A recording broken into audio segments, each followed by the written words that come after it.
9 mil marroquinos invadiram a Espanha nessa semana.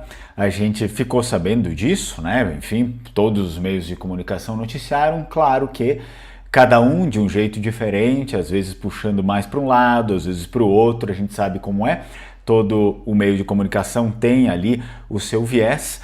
E muitas pessoas me pediram aí, depois desse evento, para comentar a respeito disso. Eu não gosto muito de falar sobre essas coisas porque a gente já falou bastante sobre isso, mas no final são poucas as pessoas que compreendem de fato o que nós queremos abordar, né? Se a gente não aborda de uma perspectiva de um lado ou de outro, né? Se a gente tenta fazer uma análise, às vezes as pessoas já vão inventando outras coisas que não é bem aquilo. Bom, vou me propor então de ler uma notícia que saiu aí recentemente, né? E eu acho que talvez a gente poderia contribuir na discussão, né, pelo menos em alguma coisa sobre isso. Então fica no vídeo até o final. Eu sou Fernando Menegatti, mestre em educação, professor de língua vêneta e língua italiana já há quase 10 anos. E a minha missão, como você sabe, é tornar mais acessível, pelo menos, o conhecimento sobre as nossas verdadeiras origens, proporcionando aos descendentes, em particular os descendentes de vênetos, né? Mas não só, mas principalmente os descendentes de vênetos, o reencontro com a sua história, a sua língua e a sua cultura. Muito bem, vamos lá para essa notícia que é estarrecedora, mas nada de novo, né? Não tem muita coisa nova aqui. Vou colocar aqui na tela a notícia que eu trouxe para vocês. Negócios, né? Negócios, economia. É um compartimento, digamos assim, da Veja. Então, como a economia do Marrocos levou 49 mil pessoas a nadarem até Ceuta, na Espanha. Bom, essa aqui é claro que vai ser uma análise aqui feita a partir da ótica econômica, e até eu prefiro porque às vezes a gente vai pegar um artigo ou outro, um artigo político mesmo, né, de opinião, a pessoa vai tender a ir para um lado ou para o outro. Vamos ver como é que esse artigo nos traz. Então ele vai aqui culpar, é claro, desemprego, falta de perspectivas e desigualdade ajudam a explicar a nova onda migratória que levou milhares de marroquinos à cidade espanhola de Ceuta. Muito bem, eu vou ler e aí depois eu vou trazer alguns tópicos para vocês que eu acho que é interessante para trazer também para o debate. A cidade espanhola de Ceuta, enclave localizado no norte da África e cercado pelo território marroquino, voltou ao centro da crise migratória europeia após cerca de 49 mil pessoas cruzarem a fronteira de forma irregular em apenas um dia. Olha só, 49 é muita gente, né? É muita gente. Isso causa uma desestabilidade em qualquer sistema, principalmente na cidade ali, enfim, próxima, que abrigou, e as cidades todas, porque 49 mil pessoas, imaginem vocês, grande parte dos locais da Europa são compostos ali por cidades pequenas, né? Pequenos vilarejos, com poucos, digamos, não poucos recursos, eu diria, de atendimento por parte do próprio Estado. Às vezes o Estado ele consegue atender aquilo que se tem ali, mas você não vai ter hospitais, né? Não vai ter muito mercado, são mercados pequenos, tem algum posto, alguma coisa, então são cidades bem pequenas que para você ter um atendimento realmente para todo esse número de pessoas, você precisa deslocar essas pessoas lá para uma região mais central, né? E às vezes até é distante e causa bastante custos, enfim, deslocar 49 mil pessoas para ser atendidos para outros lugares que tenham alguma base, alguma estrutura. Então causa muito transtorno, e essas cidades são muito pequenas, elas não estão nem um pouco preparadas para receber 49 mil pessoas. Tomando por base alguns desses episódios dramáticos que aconteceram também na Itália, né, de desembarcar ali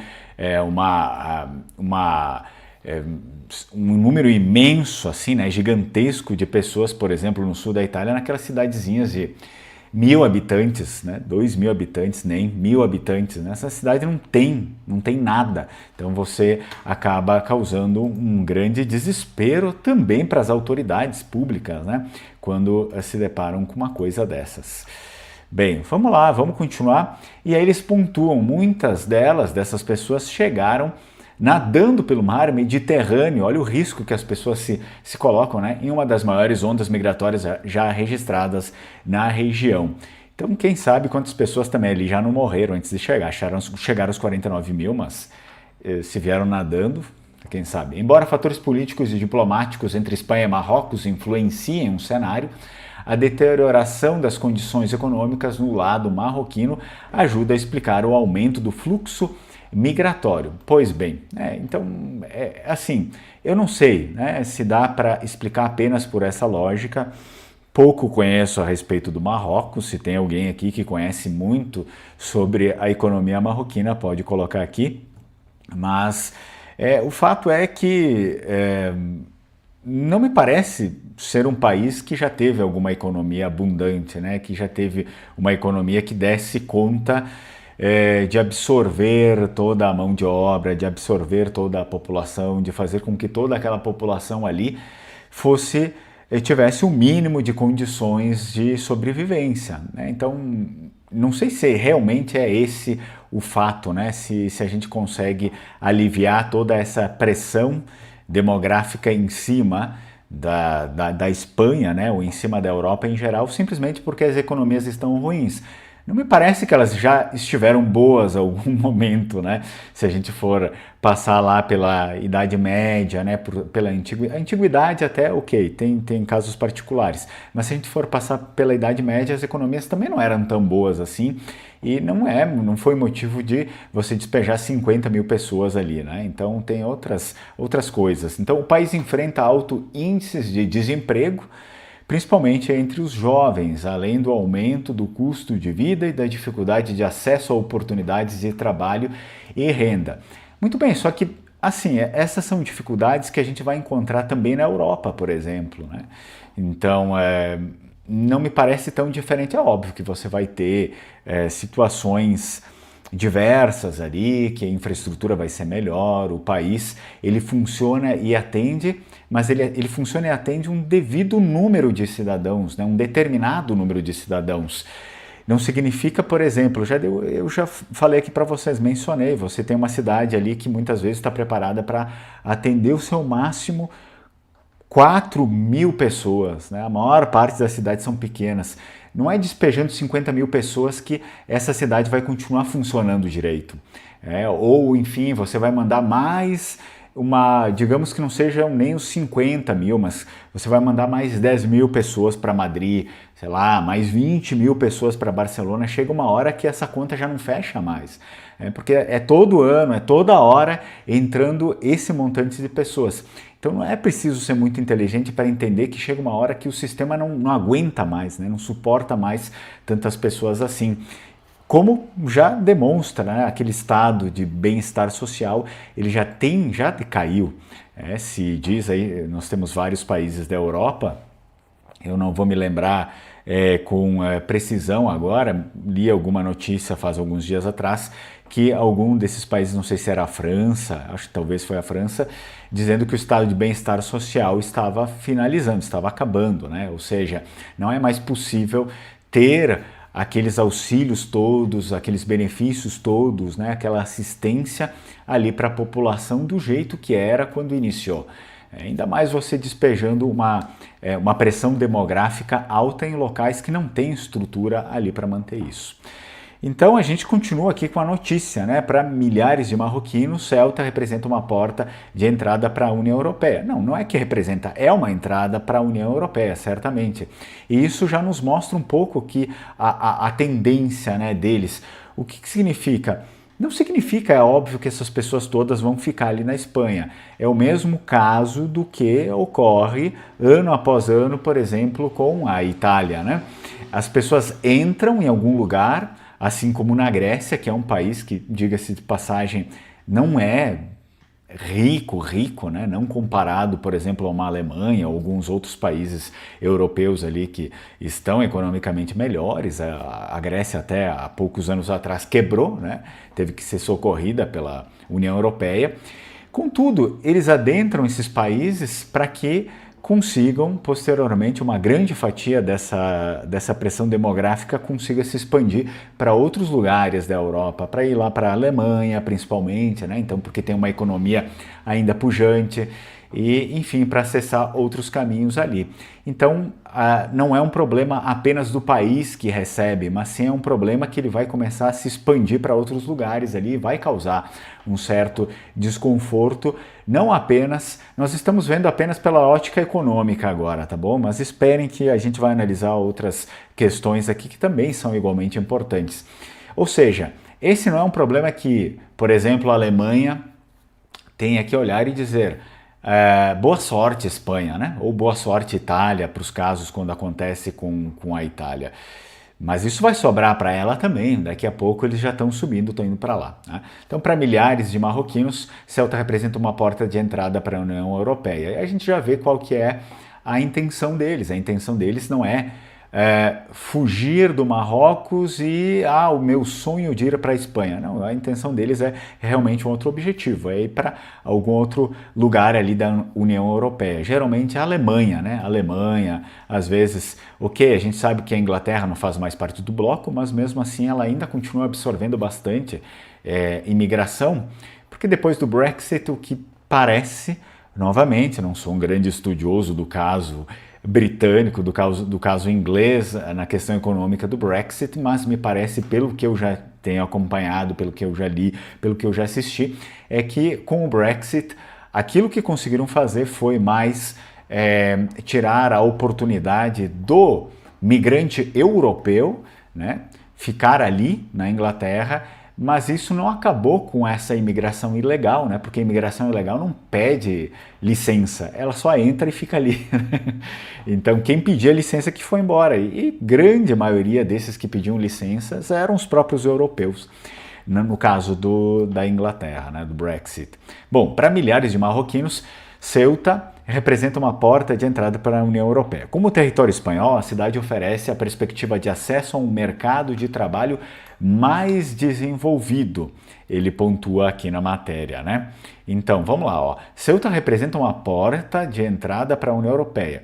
Como território espanhol, a cidade oferece a perspectiva de acesso a um mercado de trabalho mais desenvolvido, melhores condições de vida e possibilidade de seguir viagem para outros países europeus. Aqui que está. Para falar a verdade, eu não sou tão inocente assim para dizer que, por exemplo, as pessoas estão indo para a Espanha porque a Espanha vai lhe dar uma grande oportunidade que eles não tinham essa oportunidade lá. Não, de fato, óbvio, algumas coisas serão melhores, de fato, não tem como dizer que não, mas a perseguição, digamos assim, a perseguição de destino, né, deles, geralmente são outros países ali na União Europeia. Isso não significa que a Espanha não terá um grande impacto também e que uma boa porcentagem desses quase 50 mil não ficarão ali, tá? A diferença econômica entre os dois lados da fronteira, pontua a matéria da Veja Negócios, né? A diferença econômica entre os dois lados da fronteira é significativa. Enquanto a economia espanhola representa a renda per capita e níveis de proteção social muito superiores aos do Marrocos, muitas famílias marroquinas convivem com empregos informais, baixos salários e perspectivas limitadas de ascensão econômica. Tudo bem, mas novamente a gente cai nesse buraco de que o país ele apresenta uma solução econômica e até uma solução limitada, é óbvio, né? A Espanha, se a gente colocar par a par com outros países, por exemplo, com a própria Alemanha, ela fica muito aquém, né? Mas existem alguns outros países que poderiam fazer, digamos, uma média com a Espanha, que estão ali na Europa, e ainda assim a Espanha fica um pouco aquém ali, tá?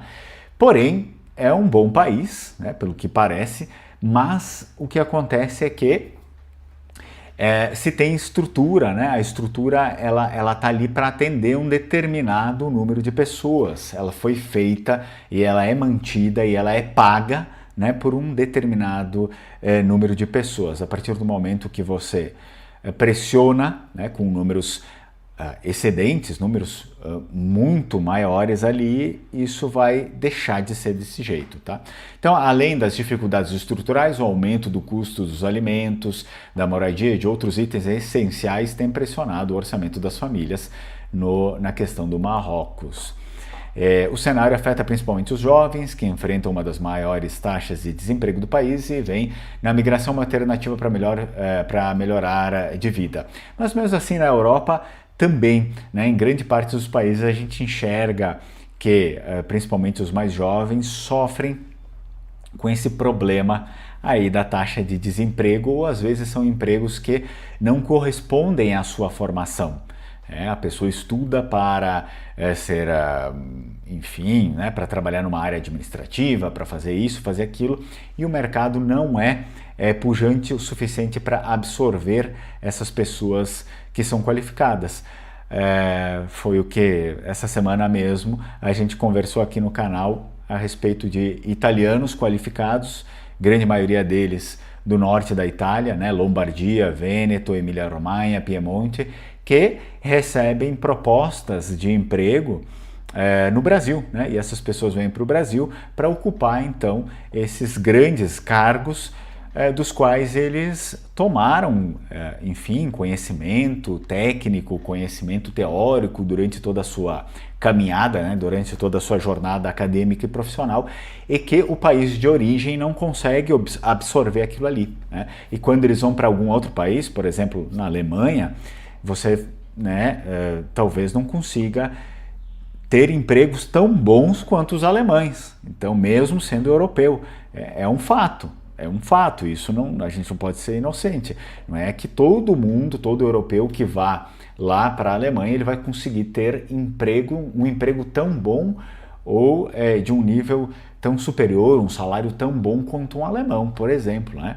Bom, e isso, claro, vai cada vez ficar pior nesses países que já estão mais para lá do que para cá nessa questão econômica, né? O caso da muitos locais da Espanha, muitos locais da Itália e outros países por aí, Grécia, etc., né? França também. Então isso tende a piorar no quesito de o mercado de trabalho não conseguir absorver, né, pelo menos não toda essa quantidade de pessoas que se formam, de pessoas que são qualificadas para assumir esses postos qualificados de trabalho. Então a crise desta semana, o artigo nos pontua, né? A crise desta semana supera a registrada em maio de 2021, quando cerca de 10 mil pessoas cruzaram a fronteira após um episódio de tensão diplomática entre os dois países, entre a Espanha e o Marrocos. Isso significa que lá em 2021 a gente teve 10 mil pessoas, né, que cruzaram a fronteira, por óbvio, né, essas 10 mil, acredito que uma parcela, pelo menos dessas 10 mil, não estão mais na Espanha, né, foram para outros países, mas mesmo assim uma grande quantidade permanece ali, porque não é tão fácil assim essas travessias, pelo menos do continente, né? Precisa de dinheiro, sim, é fácil muitas vezes quando está ali dentro do continente a logística do transporte, mas precisa de dinheiro, precisa de uma série de outras coisas ali. Mas mesmo assim agora já são mais 50 mil pessoas. Então vocês veem que é algo que talvez não é sustentável. Na verdade, não é que talvez não seja, não é sustentável esses números, né? Eles não são sustentáveis. Desta vez a entrada de aproximadamente 49 mil imigrantes elevou temporariamente a população de Ceuta em mais de 50%. Então imaginem vocês, né, a cidade em que você vive, né? Hoje você está ali, tem uma cidade com um determinado número, amanhã praticamente mais da metade da cidade, claro, não é bem assim, né? Mas, enfim, grande parte ali da cidade se transforma estrangeira, né? Em pessoas que não falam a sua língua, que não têm a sua religião, que têm outros costumes, etc, etc. E não é fácil também, né, para a população local isso aí, né? Mais de 50% da população agora da cidade de Ceuta, cidade espanhola, mais de 50% da população agora é marroquina islâmica. Pressionando os serviços públicos. Então, para vocês terem uma ideia, eu não tinha lido a matéria toda, tá? Porque eu mais ou menos dei uma olhada ali no artigo e pensei, tá, esse artigo eu acho que é bom, ele não é tão tendencioso assim, né? Para nenhum dos lados, ele vai analisar de modo econômico, então vamos pegar esse daqui. Mas aquilo que eu estava falando, né? Pressionando os serviços públicos, que praticamente vão parar de funcionar, ou seja, e o cidadão que estava ali, o cidadão que paga os impostos, né? o cidadão que vive, o cidadão espanhol que estava ali, ou até mesmo aqueles que eram de fora. Provavelmente, por exemplo, provavelmente possa ter algum brasileiro ali, pessoas que são de outros lugares, que estão legalizadas, pagando imposto, serviço, etc. Essas pessoas já vão ter ali um prejuízo, né? Vão ter um déficit na prestação de serviço que elas costumavam a ter de um modo até bem organizado até esse evento, porque assim, tirar essas pessoas dali não vai ser fácil, né? E a gente precisa então ver também os dois lados. A gente vê o lado ali dessas pessoas que estão ali, que cada caso é um caso, né? Não pode também rotular todo mundo de vagabundo, marginal, cada caso é um caso, é preciso ver. Mas ao mesmo tempo, essas pessoas que estão ali, vivem nesse lugar, que pagam seus impostos, que contribuem direitinho, elas passam a não ter mais o seu serviço também, né? Pelo menos de um modo adequado, levando autoridades espanholas a reforçar o controle da fronteira, né? E aí eles finalizam. A travessia, no entanto, é marcada por riscos, por óbvio, né? Muitos migrantes entram no mar sem equipamentos de segurança e enfrentam fortes correntes para alcançar a costa espanhola. Segundo autoridades locais, dezenas de pessoas morreram afogadas durante a atual crise migratória, enquanto milhares acabaram retornando voluntariamente ao Marrocos após chegarem a Ceuta. Isso significa que tinha um número muito maior até de pessoas que viram isso daqui é um mau negócio, né? Às vezes tem pessoas que acabam sendo iludidas, né, por outras, por uma, sei lá, né? Por uma ilusão mesmo, porque você atravessar ali uma fronteira a nado, sem nada, sem condição alguma, e chegar num país que mesmo que seja vizinho, mas estrangeiro, né? Não fala o seu idioma, não tem a sua religião, grande parte das pessoas nem te querem ali, é complicado, né? Então tem, claro, obviamente, muitas pessoas que enxergam esse tipo de situação e já veem que vai ser difícil, vai ser mais difícil ficar aqui do que eu voltar para o Marrocos, né? Muitas pessoas enxergam isso e acabam retornando. Pois bem, tudo bem. Eu li para que a gente pudesse pelo menos ter uma abordagem, uma notícia, né, que tinha sido, que foi trazida, né, pelos meios de comunicação. E agora eu precisaria pelo menos pontuar algumas coisas interessantes em todo esse debate, né? Porque a gente precisa ver também a estruturação da sociedade, porque a gente tem 6 pilares, pelo menos, de sustentação, né, de uma sociedade, que esses 6 pilares, eles não podem ser rompidos ou pelo menos balanceados, né? Eles não podem tremer esses 6 pilares para que as coisas continuem funcionando. Então, isso daqui é filosofia política, sociologia clássica, história, antropologia, né? Então a gente precisa ver isso. Olha só, o primeiro pilar é o tal do contrato social, a confiança institucional. O que significa isso? Que é a crença compartilhada de que as leis valem alguma coisa, né? Não é verdade? Tanto que a gente vê aqui, às vezes tem muitos problemas em países, né? Uma série de países, o Brasil é um deles, por exemplo, que é o quê? A gente passa a desconfiar das nossas leis, a gente passa a desconfiar dos nossos políticos, né? Etc. E aí, isso vai ocasionar no quê? Uma quebra de confiança geral, né? Uma quebra de confiança geral. Já começa a abalar as estruturas, digamos assim, né? As estruturas começam a ficar abaladas. Bom, quando você exerce uma pressão demográfica, uma pressão política desse tamanho em cima de um território, por consequência, as estruturas vão começar a falhar, tá bom? Assim, vão começar a falhar porque é óbvio, é matemático, é estatístico, é geográfico, é muita pressão ali em cima. Claro, aí você já tinha problemas, você despeja mais problemas ali, e isso vira, de certa forma, um alerta para a população. Em primeiro lugar, você tem uma série de pessoas que não querem aquilo ali acontecendo, não querem aquele fluxo intenso ali. Acho que ninguém iria querer, né? Ninguém iria dizer assim, Olha só, estão vindo 50 mil pessoas aqui, vão abarrotar a minha cidade e, enfim, né, pessoas que eu nem conheço, acho que ninguém gostaria, até aqueles que, enfim, né, têm um discurso pró-imigração, mas acho que essa coisa assim descontrolada é difícil para qualquer um, tá? Absorver isso. E é natural que muita coisa vai começar a dar errado ali. A gente teve episódios no Brasil também, né, em Roraima, etc., da população venezuelana, né, e causou um grande distúrbio até que conseguiram, digamos, fazer com que todos esses venezuelanos que estavam lá, né, em Roraima, eles conseguissem ser alocados em outras partes do país. Enfim, mas o que acontece? Você começa a quebrar, né, a confiança institucional, porque, poxa, você tem um país como a Espanha, e não é só um problema da Espanha, é um problema da Europa, né? Mas a pessoa, o cidadão vai falar, esse país não consegue nem controlar as próprias fronteiras, porque precisa entrar 50 mil indivíduos, que eu não sei se é o que, se é gente que, enfim, está vindo de fato para procurar um emprego, né? Obviamente que tem pessoas assim, mas eu não sei se de repente não tem indivíduo ali armado, se tem uma pessoa, um traficante, alguma coisa, eu não sei nada. Eu não sei nada, tá? Não sei nada. Eu não sei se tá vindo um psicopata junto.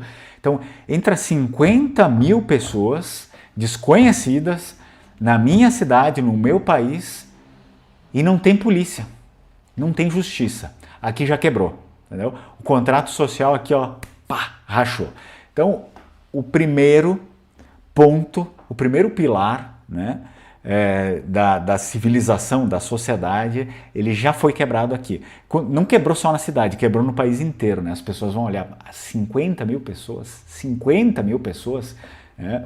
A Espanha deixa, o nosso país deixa entrar 50 mil pessoas um dia só ali. E não se sabe o que é. E aí agora eles vão para lá, vão gastar o dinheiro, nosso dinheiro, o dinheiro dos impostos, para mandar esse pessoal para outros lugares, etc. Então já quebrou o primeiro pilar, que é o contrato social, que é a confiança institucional. Depois você tem um segundo pilar. Lembra que eu falei que são 6, né? O segundo pilar é coesão cultural e valores compartilhados. Isso já está intrínseco ao meio social e aqui a gente já não trata mais esses quase 50 mil como um sintoma, né? Como um número, só um número. Né? A gente trata eles como indivíduos, que eles são, né? Como pessoas. O que acontece? Uma narrativa ali, um conjunto de princípios morais e culturais, né? Eles são fundamentais para conectar as pessoas, e principalmente para conectar pessoas totalmente diferentes. Isso é conectar a mim com o meu vizinho, conectar a mim com você que está aí assistindo, tá? Então, que nós temos princípios morais e culturais. E a gente pode dizer que quando a gente fala sobre o Ocidente, a gente tem princípios morais e culturais que são universais, apesar dos apesares, de toda, né, o alvoroço, de toda a convulsão que já surgiu, que já existiu no Ocidente, de diversas revoluções que mudaram todo o conceito filosófico, etc, etc, de pessoas que querem distorcer tudo, tal, mas a gente tem ainda alguns princípios morais e culturais que são universais. Né? Por exemplo, eu não vou te matar, né? Se você, por exemplo, se você for um ateu, né? Se você for ateu, eu sou religioso, eu não vou te matar porque você é ateu. Né? Pode ser que haja ali uma discussão, alguma coisa mais acalorada e tal, mas fica no âmbito do debate. Né? A moralidade cristã está, como um todo, impregnada ainda. Não quer dizer que vai estar para sempre, quer dizer que está ainda impregnada no Ocidente, porque não era assim antes. Basta estudar, não era assim antes, né? Os códigos do paganismo, eles eram códigos diferenciados para cada região, é óbvio, mas no geral não existia um código de lei moral fixa, assim, né? Era muito pela honra e pela força da lei, pela lei do mais forte, né? Ou seja, se eu tenho mais força, você não é nada, e a gente disputa isso na faca, na espada, enfim, e acabou. E o que morrer venceu. Hoje a gente tem um debate que é um debate intelectual, né? A gente se propõe a respeitar, pelo menos, a pessoa que está ali. A gente dá a oportunidade e tal. A pessoa pode ser, a pessoa pode ser que vá mudar, né? Então, princípios. Então esse só foi ali uma ideia geral de um dos princípios que não podem ser violados. Eu não posso matar a outra pessoa porque ela pensa diferente de mim. Eu preciso dar a oportunidade de ela falar e de eu também falar com ela, mas eu não posso tramar contra a sua vida por conta dessas coisas, tá? Agora, isso é diferente no Islã, né? Quando a gente fala a respeito de islamismo, aí a regra muda. O islamismo, ele abre concessões diversas para que, se o indivíduo não crer, né, se o indivíduo não crer nos seus princípios, que ele até possa ter alguma chance, né, alguma oportunidade de conversão, que eles chamam de reversão, né, porque na cabeça deles todo mundo nasceu muçulmano, mas a sociedade o corrompe, digamos assim, né? Ele até pode ter, né, alguma oportunidade, mas é um tempo limitado, de modo que, se aquela pessoa não se converter ao islamismo, não se reverter ao islamismo dentro de um determinado período, aquela pessoa pode ser morta, né? Então ele tem essa concessão. Enquanto o Ocidente não tem essa concessão porque é regido pelo cristianismo, que não dá essa concessão à pessoa. Quem faz isso é psicopata, enfim, né, uma pessoa que está desequilibrada, que é um sociopata, que tem algum problema mental e, portanto, por bem ou por mal, se vai receber uma punição justa ou não, não interessa, mas ele vai ser punido de alguma forma. Já no Código de Lei Moral do Islã não é assim que acontece, né? Por que tudo isso eu falei? Porque isso aqui ele faz parte, esse código, ele faz parte da coesão cultural e dos valores compartilhados. Não é apenas isso. Né? Não é apenas isso, não é só a questão de viver e matar que há a diferença, né? Tem outras diferenças que eu não vou abordar aqui, mas essa é uma diferença crucial. Então, isso também, de certa forma, esse pilar, ele acaba sendo quebrado também quando a gente absorve um número gigantesco de pessoas que não tem a mesma cosmovisão, não tem os mesmos princípios, etc. e tal, né?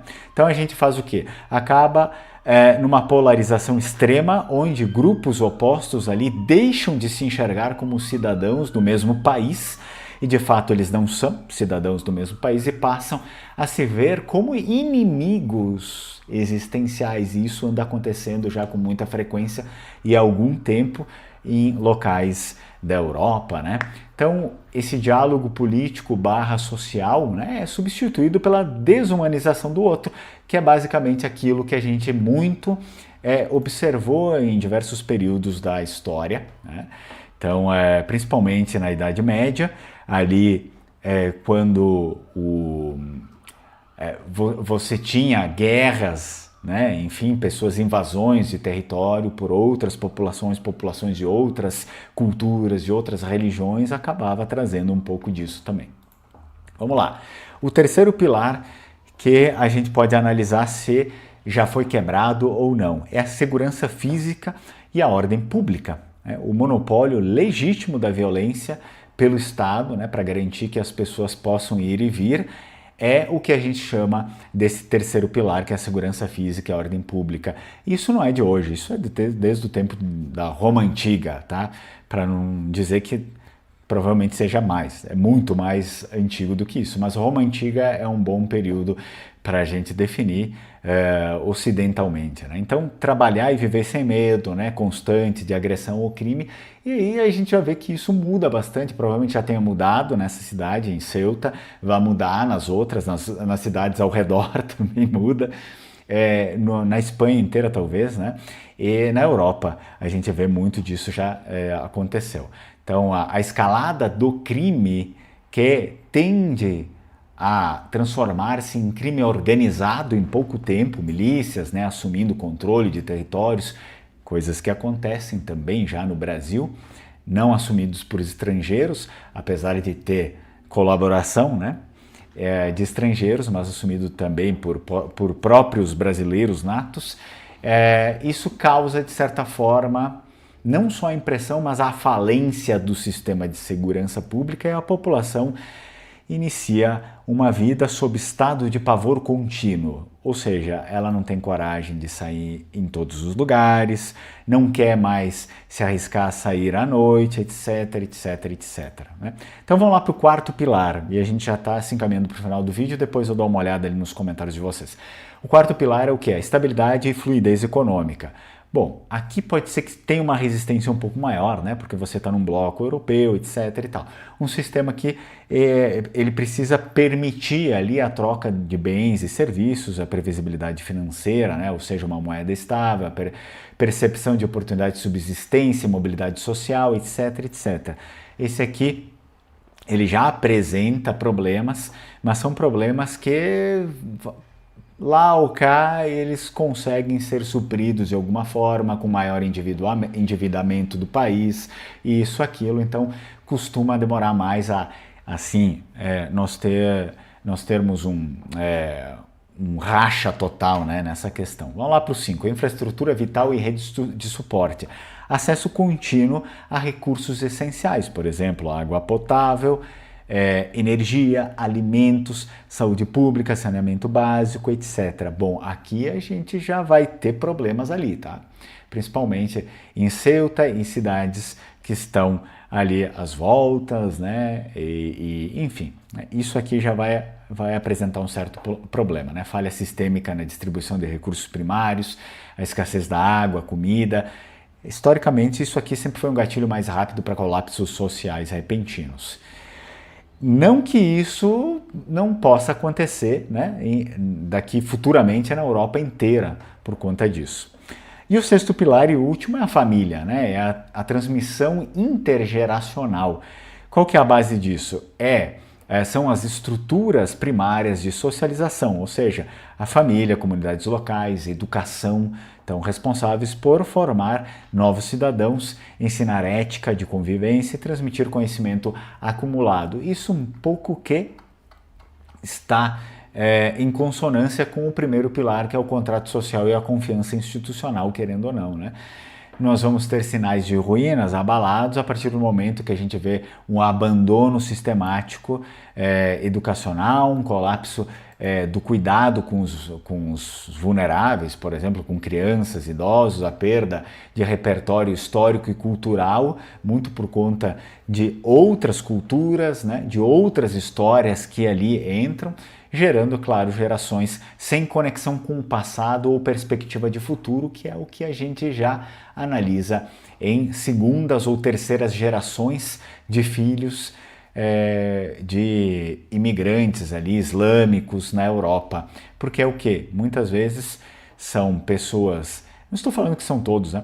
Mas a gente vê aqueles, na Itália, né? Os baby gangsters, que eles costumam chamar na Itália, que são criminosos, né? Infanto-juvenis, digamos assim.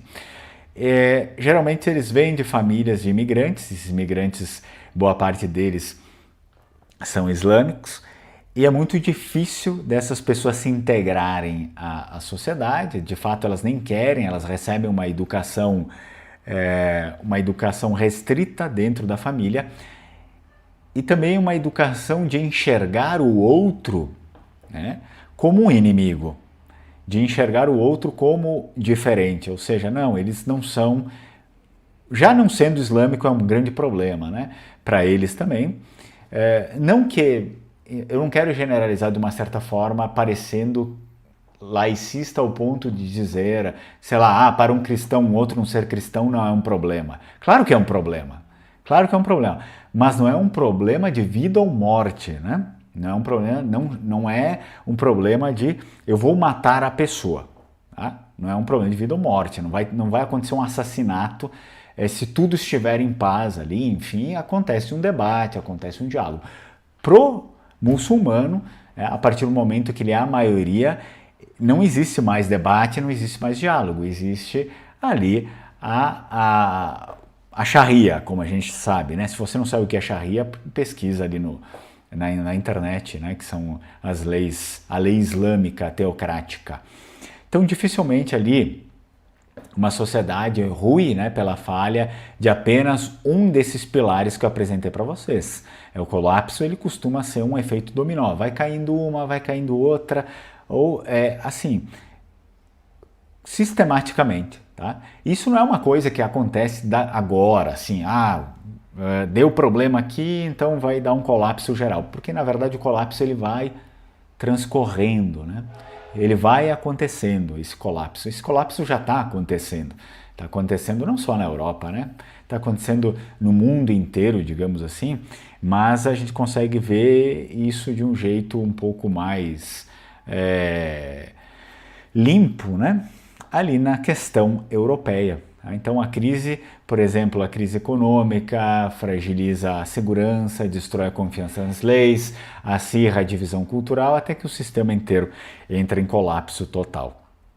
Tá? Então eu quis, né, trazer essa abordagem, por quê? Porque eu vejo às vezes abordagens muito esquerda, direita e não sai dessa palhaçada. Mas não é só isso, né? Não é só esquerda, direita, tem coisas que são mais fundamentais para a gente analisar. Muito bem? Antes de eu ler os comentários de vocês, eu gostaria também, né, de ver se vocês têm outras contribuições. Eu vou deixar aqui na tela, deixa eu já colocar aqui na tela, quem gostaria, né, de fazer parte do nosso financiamento coletivo dessa revistinha em quadrinho bom e rústico, toda escrita em Vêneto e também com a tradução em português. Então serve tanto para crianças assim como para adultos. Por quê? Porque para tudo isso, o que aconteceu? Todo esse colapso, muitas vezes, da Europa, de outros lugares, ele acontece por conta de um abandono sistemático da própria cultura, né, da religião, enfim, daquele sistema que segura esses 6 pilares que eu falei para vocês. Então, assim, a nossa tradição, o nosso idioma, né, a nossa língua nativa, que é aquela que vai transportar e vai internalizar tudo que nós somos para nós mesmos e para as nossas famílias, para os nossos filhos, tudo isso foi destruído com o passar dos séculos, com o passar das décadas. É por isso que, primeiro, nós é que temos que nos reforçar como indivíduos para depois reforçar as fronteiras de um modo saudável, né? Então não adianta a gente ficar aqui com política, demagogia, falar que é esquerda, que é direita, que é isso, que é aquilo, bababá, bababá, mas você continua sendo um imbecil, né? Um sujeito manipulável, que corre para lá, corre para cá, faz aquilo que todo mundo está mandando. Então é difícil, né? Primeiro você tem que se construir também. Gostaria de deixar aqui o anúncio que nós temos mais algumas bandeiras aí do Vêneto, claro, também tem o Evangelho de São Marcos, escrito em Vêneto, em língua vêneta, com a tradução em português. E outra coisa fundamental que eu tenho para vocês aqui, últimos dias para inscrição aqui na turma de Vêneto de agosto, né? Então, a última turma de Vêneto de 2026, semana que vem as inscrições encerram e tenho poucas vagas. Então, se você se interessar, entra no link da descrição do vídeo, o link ele vai dar para um grupo de WhatsApp e você não se assuste, porque daí depois eu entro em contato com você lá e falo a respeito do curso, todas as informações, aí você vê se quer participar ou não, tá bom? Vou deixar também na descrição do vídeo e está aqui nos primeiros comentários também do chat e aqui embaixo, né, dos comentários fixados. Ótimo, então vou dar uma olhada aqui nos comentários de vocês, vamos ver o que temos. Lágrimas por medo, Wesley, né, falou. Esse enclave de Ceuta é um território independente, como o Principado de Mônaco ou o território espanhol. Esse é um território espanhol. É um território espanhol dentro do Marrocos? Isso eu já vou ficar devendo porque eu não conheço tanto, né, a respeito da questão política e geográfica da Espanha, mas eu acredito, se eu estiver errado, vocês podem me corrigir, eu acredito que não, né? Eu acredito que é um território espanhol mesmo, sem nenhuma particularidade. Até nós podemos pesquisar aqui se é. Por quê? pelo menos... não, pelo que eu estou vendo aqui, aí eu posso estar errado, tá bom? Pelo que eu estou vendo aqui, Ceuta é espanhola mesmo. É uma cidade autônoma da Espanha, né? Localizada geograficamente ali no norte da África, fazendo fronteira terrestre com Marrocos. E, enfim, apesar de ser separada ali da Ibéria, né? Mas faz parte do território espanhol. Né? Faz parte do território espanhol desde 1415, né? Muito bem?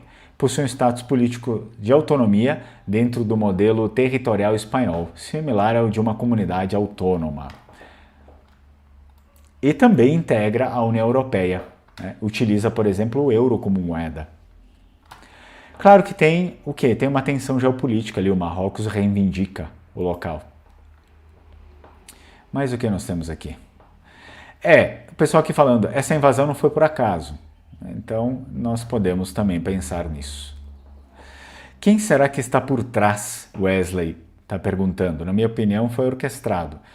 Provavelmente, né? Até mesmo por conta de toda essa discussão política, né? Do Marrocos, você despejar 50 mil pessoas ali parece que foi feito de propósito, né? Já havia uma reivindicação do território e aí nada melhor do que encher o território de marroquino ali, né? E aí, ao mesmo tempo, eles conseguem entrar na União Europeia sem nenhum problema, porque aquilo ali faz parte da União Europeia. Vamos ver mais o que nós temos. Geralmente, o welfare state, o estado de bem-estar social, só funciona nos países da Escandinávia nórdica, né? Suécia, Finlândia, Islândia, Noruega, onde funciona a social-democracia. Diz o Rodrigo. E mesmo assim, parece que tem lugares ali que já está tendo alguns problemas relevantes, né, para alguns problemas políticos, econômicos em relação a isso. Por exemplo, a Suécia tem bastante problemas também. Não sei até quando isso vai durar. Muitos vão à França. Exatamente, né? Não é por nada que a França está como está.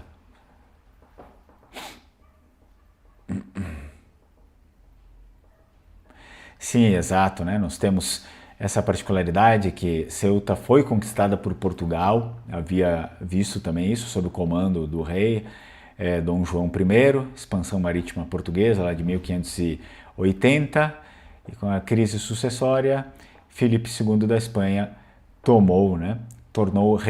Se tornou rei de Portugal. Bom, vamos ver o que nós mais temos aqui. Eles invadiram e impuseram seus costumes, religião e tudo por 8 séculos na Espanha e Portugal. Ou seja, já mostraram que invadem e não respeitam os costumes ocidentais. Não, com certeza, né? Isso aqui eles não respeitam mesmo, até mesmo por conta de tudo que eu mencionei para vocês. É um preceito islâmico não ter, digamos, o debate, não ter a caridade com as pessoas, que é aquilo que o cristianismo tem, né? Olha, vamos tentar evangelizar as pessoas, mas não existe essa questão, vamos matar as pessoas, isso, aquilo. Existe uma questão de debate. Né? Eu que agradeço, Flávia. A Flávia aqui pedindo desculpa pelo texto, não tem problema. Muito obrigado, Flávia. Muito bem, obrigado, pessoal, pelos comentários. Eu li aqui os comentários, eu vi que vocês estavam falando coisas também, a Flávia escreveu, deu bastante informações históricas, né? Agradeço a todos. Olha só, ó. Em 1640 o povo de Ceuta pediu para ficar sob o governo de Madrid. Então, o pessoal sempre colaborando aqui, né? Que chavado, Guilherme. Exatamente, né? Que chavada. Em Vêneto significa que roubada, né? Que chavada. Pessoal, agradeço a presença de vocês. Tá? Mais uma vez, para quem quiser, vem aqui, se inscreve, faz parte do curso de língua vêneta. A gente não trabalha só língua, né? O curso é mais intensivo, são 6 meses. É o curso de vêneto, trabalha vêneto e italiano também, os 2 idiomas ali, para vocês terem essas 2 ferramentas. Mas a gente vai trabalhar também esse lado cultural, que é importante para vocês saberem, o lado histórico, acaba abordando essas 2 perspectivas, as 2 conjunturas, tá? Da nossa história, da nossa cultura. Então façam parte, aconselho, para que a gente consiga não só saber mais, mas que consigamos viver em comunidade, né? Nós como descendentes ou vênetos além mar também é importante, né? Que a gente consiga ter contato e manter esse contato, né? Manter a comunidade ativa, nem que seja por distância. E mesmo assim, por exemplo, já tive alunos que se encontraram que eram da mesma região, que eram da mesma cidade, e que se conheceram no curso, né? E a partir desse momento se conheceram pessoalmente, montaram as suas coisas nas suas cidades. Então é assim que a gente faz, né? Não adianta a gente ficar cada um para um lado e tal. E desse modo a gente vai desenvolvendo, diferente, infelizmente, do que muitos acabaram fazendo na Europa a partir de, enfim, de algumas influências ruins que eles tiveram ali, né? Então, onde gera o quê? Gera individualismo, arrogância, complexo de superioridade e no final acaba sendo invadindo e não vendo os próprios problemas. Muito bem? Então agradeço aí a presença de vocês e nos vemos no próximo vídeo.